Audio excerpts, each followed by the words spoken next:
পার্বত্য চট্টগ্রামে জুম্মাদের উপর চলমান সাম্প্রদায়িক হামলা, অগ্নিসংযোগ, গুলিবর্ষণ এবং হত্যার ঘটনায় মাননীয় প্রধান উপদেষ্টা ডক্টর মোহাম্মদ ইউনূসের সরাসরি হস্তক্ষেপ কামনা করছি এবং একই সাথে আগামীকাল থেকে 72 ঘন্টার জন্য পুরো পার্বত্য চট্টগ্রামে সড়ক ও জনপথে নৌপথে অবরোধ ঘোষণা করছে। সম্প্রতি চুরির অভিযোগে দীঘনালায় মারধরের পর এক বাঙালির মৃত্যুর প্রতিবাদে বৃহস্পতিবার খাগড়াছড়িতে বিক্ষোভ কর্মসূচির আয়োজন করে বাঙালিরা। সেই মিছিলে বাধা দিলে শুরু হয় সংঘর্ষ। আজকে এমন একটি সুন্দর বা ভীতিমুক্ত অনুষ্ঠানের যে পরিবেশ এটি কিন্তু সৃষ্টি হয় নাই।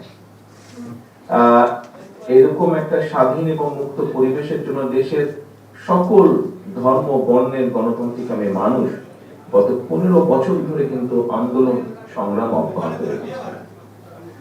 আমাদের এই আন্দোলনের ধারাবাহিকতায় কিন্তু লক্ষ কোটি জনতার গণ অভ্যুত্থানের মাধ্যমে হাজারো শহীদের আর অসংখ্য ভাই বোনের চরম আত্মত্যাগের বিনিময়ে আজকের এই স্বাধীন এবং স্বস্তির পরিবেশ আমরা অর্জন করতে পেরেছি। স্বাধীনতা, গণতন্ত্র এবং মানবাধিকার প্রতিষ্ঠার এই রক্তক্ষয়ী গণ অভ্যুত্থানে যারা হতাহত হয়েছেন দেশের জনগণ, আমি দৃঢ়ভাবে বিশ্বাস করি তাদের এই আত্মত্যাগ অবদান সারা জীবন শ্রদ্ধার সাথে স্মরণ করব। প্রিয় উপস্থিতিবৃন্দ, বিতাড়িত স্বৈরাচার গত 5ই আগস্ট দেশ থেকে পালিয়ে গিয়েছে। পালিয়ে যাবার পর থেকে আপনাদের কারো কারো বক্তব্যে উঠে এসেছে আজ পর্যন্ত সংঘটিত বিভিন্ন ঘটনা এবং উদ্ভূত যে পরিস্থিতি, এগুলো পর্যালোচনা করলে কিন্তু নিঃসন্দেহে একটি কথা বলা যায় যে গণতন্ত্র এখনো কিন্তু বিপদ মুক্ত নয়।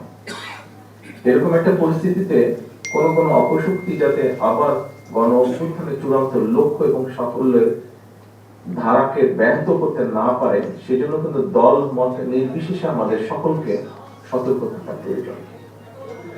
প্রিয় ভাই বোনেরা, অগণতান্ত্রিক অবৈধ গণতান্ত্রিক সরকার নিজেদের শাসন শোষণ থেকে জনগণের দৃষ্টিকে ভিন্ন দিকে প্রবাহিত করতে বিভিন্ন সময়ে কিন্তু দেশের সাম্প্রদায়িক পরিস্থিতি তৈরি কিন্তু অপচেষ্টা চালিয়েছে বা কিছু কিছু ক্ষেত্রে হয়তো তারা এখনো চেষ্টা করছে। আপনারা যদি এই যে বিতাড়িত পলাতক স্বৈরাচারের দুঃশাসনের 15 বছর দেশে সংখ্যালঘু সম্প্রদায় কিংবা ধর্মীয় স্থাপনার উপর এই যে হামলাগুলো হয়েছে, ঘটনাগুলো হয়েছে, এগুলো যদি পর্যালোচনা করি আমরা সকলে মিলে নিরপেক্ষভাবে, তাহলে কিন্তু আমরা দেখবো একটা হামলার ঘটনাও কিন্তু সরাসরি ধর্মীয় কারণে সংঘটিত হয়, বরং এই যে পতিত যে রাজনৈতিক দলটা এদের হীন দলীয় বা অসৎ রাজনৈতিক উদ্দেশ্য চরিতার্থ করার জন্যই কিন্তু প্রত্যেকটা হামলার নেপথ্য কারণ। এর আগেও এখানে খুব সম্ভব জনাব চারুচন্দ্র দাস ওনার বক্তব্যে উনি উল্লেখ করেছেন, আমি কিন্তু এর আগে আমরা যে অনুষ্ঠানগুলো অনুষ্ঠিত করেছি সেখানে কিন্তু আপনাদের সঙ্গে মত বিনিময় সভায় আমি বলেছিলাম যে দেশের সুশীল সমাজ সর্বদলীয় এবং সর্বধর্মীয় প্রতিনিধিদের সমন্বয়ে একটা নাগরিক তদন্ত কমিশন গঠনের মাধ্যমে বিভিন্ন ধর্মীয় সংখ্যালঘু জনগোষ্ঠীর বাসা বাড়ি কিংবা ধর্মীয় উপাসনায় যে সংগঠিত এই ঘটনাগুলো প্রত্যেকটা হামলার নেপথ্য ঘটনা উদ্ঘাটন করে সুষ্ঠু বিচার করা, এই দাবি আমি জানিয়েছি। আজকে এখানে জনাব চারুচন্দ্র দাস উনি ওনার বক্তব্যে একই কথা তুলে ধরেছেন। কিন্তু খেয়াল করে দেখুন, গত 15 বছর কিন্তু একটা ঘটনারও কি বিচার হয়েছে? বরং বিচার দূরে থাক, এমন ঘটনারও কি বিশ্বাসযোগ্য, এই একটি ঘটনাও কি বিশ্বাসযোগ্য কোন তদন্ত হয়েছে? 2012 সালে রামমোহন বৌদ্ধ মন্দিরের হামলা বলি আমরা যদি, অথবা 2016 সালে ব্রাহ্মণবাড়িয়ার নাসিরনগরের হামলা সহ দেশের কোথাও কোনো একটা হামলারও কিন্তু বিচার হলো না। কেন? তদন্ত হলো কেন? প্রিয় উপস্থিতিবৃন্দ, জনবহুল এই দেশটাতে, বাংলাদেশের আমাদের এই দেশটাতে, প্রিয় মাতৃভূমিতে মুসলমান বলুন, হিন্দু, বৌদ্ধ, খ্রিস্টান, আমরা সকলে কিন্তু কাছাকাছি পাশাপাশি থেকে আমরা একই সঙ্গে বড় হয়ে উঠেছি সবাই। এটা তো প্রাণ আচার, আমাকে একটু দিস। ঠিক যেন ঘরের আচার, প্রাণ আচার।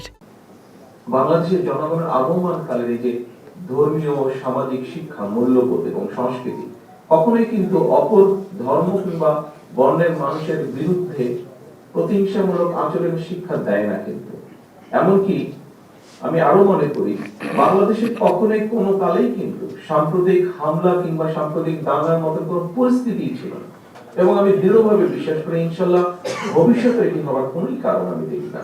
আমি মনে করি কোনোই কারণ নেই। বরং এমন বাস্তবতায় আপনাদের অনেকেই হয়তো আমার সঙ্গে একমত হবেন যে হাতে গোনা দু একটা ব্যতিক্রম ছাড়া বাংলাদেশে সংখ্যালঘু কেন্দ্রিক অধিকাংশ হামলার ঘটনা কিন্তু ধর্মীয় কারণে হয়নি। বরং আমরা যদি খুব খেয়াল করে দেখি এইসব ঘটনাগুলো তদন্ত করলে অধিকাংশ ঘটনায় আপনারা দেখবেন, আমরা সকলেই দেখতে পাবো অধিকাংশ হামলার ঘটনায় অবৈধ লোভ লাভের জন্য দুর্বলের উপর সবলের হামলা, কিংবা এর নেপথ্যে রয়েছে অসৎ রাজনৈতিক উদ্দেশ্য চরিতার্থ করা। উপস্থিতি কিন্তু গত 15 বছরের এই পলাতক স্বৈরাচারের শাসনামলে নিজেকে সবল এবং ভিন্ন দল মতের মানুষকে দুর্বল ভেবেছিল। এ কারণে তারা বিএনপি সহ বিভিন্ন রাজনৈতিক দল এবং মতের হাজার হাজার মানুষ কিন্তু গুম খুন অপহরণ করেছিল, ঘর বাড়ি ছাড়া করেছিল, মিথ্যা মামলা চালিয়েছিল, লক্ষ লক্ষ মানুষকে এরা হয়রান করেছিল। বিএনপি সহ বিভিন্ন রাজনৈতিক দল এবং মানুষের বিরুদ্ধে এইসব হামলা, নির্যাতন, নিপীড়ন কিন্তু সংখ্যালঘু হওয়ার কারণে হয়নি, বরং অবৈধ ক্ষমতার লোভে আরো রাজনৈতিক প্রতিহিংসা চরিতার্থ করতেই কিন্তু বিরোধী দলমতের উপর নির্যাতন নিপীড়ন চালানো হয়েছিল।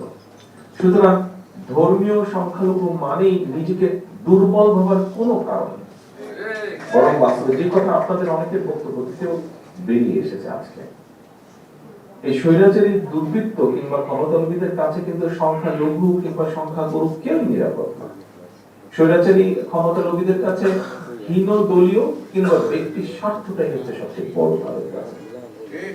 প্রিয় ধর্মাবলম্বী হিন্দু ধর্মাবলম্বী ভাই বোনেরা, আমি মনে করি সংখ্যালঘু আর সংখ্যাগুরু এটি কিন্তু কোন একটি দেশের জনসংখ্যার চরিত্র এবং বৈশিষ্ট্য নির্মাণের জন্য কিন্তু একটা শব্দ মাত্র, এর চেয়ে বেশি কিছু নয়। ধর্মীয় বিশ্বাসের দিক থেকে হিন্দু ধর্মাবলম্বী হিসাবে বাংলাদেশে আপনি সংখ্যালঘু, কিন্তু আপনি যদি পাশেই দেশে চলে যান, ভারতে যান, সেখানে কিন্তু আবার সংখ্যালঘু।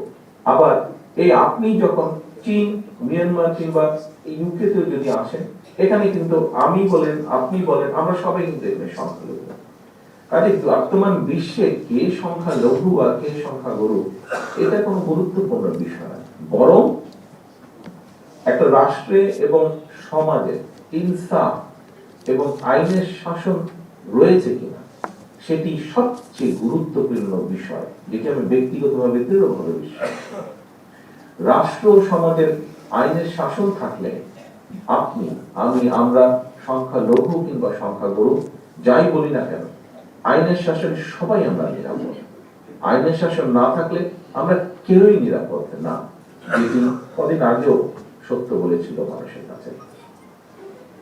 গত 15 বছরের ফ্যাসিবাদী শাসনকালে কিন্তু সবচেয়ে বড় উদাহরণ 15 বছরে যা হয়েছে আমরা দেখেছি। দেশে আইনের শাসন ছিল না বলেই কিন্তু প্রধান বিচারপতি হয়েও এস.কে. সিনহাকে অবিচারের শিকার হতে হয়েছিল। পলাতক স্বৈরাচারের আমলে দেশে আদালত আর আইনাঘর প্রায় একাকার হয়ে গিয়েছিল। সুতরাং সংখ্যালঘু কিংবা সংখ্যাগুরু, দল, মত, ধর্ম, বর্ণ নির্বিশেষে প্রত্যেকটি নাগরিকের অধিকার এবং নিরাপত্তা নিশ্চিত করতে হলে রাষ্ট্র আর সমাজে আইনের শাসন প্রতিষ্ঠার কোনোই বিকল্প নেই। আমি আবারও বলছি, আমি মনে করি নিজ নিজ অধিকার রক্ষায় প্রত্যেকটি নাগরিকের ভোটের অধিকার একটি কার্যকরী এবং শক্তিশালী অস্ত্র। যতদিন পর্যন্ত মুসলমান, হিন্দু, বৌদ্ধ, খ্রিস্টান অর্থাৎ দল, মত, ধর্ম, বর্ণ নির্বিশেষে দেশের প্রত্যেকটি নাগরিক নির্ভয় নিশ্চিন্তে নিজের ভোট দিয়ে, নিজের পছন্দের প্রার্থীকে ভোট দিয়ে জনপ্রতিনিধি নির্বাচন করে জনগণের কাছে জবাবদিহিমূলক একটি সরকার প্রতিষ্ঠা করতে সক্ষম না হবে, ততদিন পর্যন্ত কোন নাগরিকেরই নিরাপত্তা এবং অধিকার সুরক্ষিত নয়। প্রিয় ভাই বোনেরা, আমাদের মহান মুক্তিযুদ্ধের মূল মন্ত্র ছিল সাম্য, মানবিক মর্যাদা, সামাজিক সুবিচার।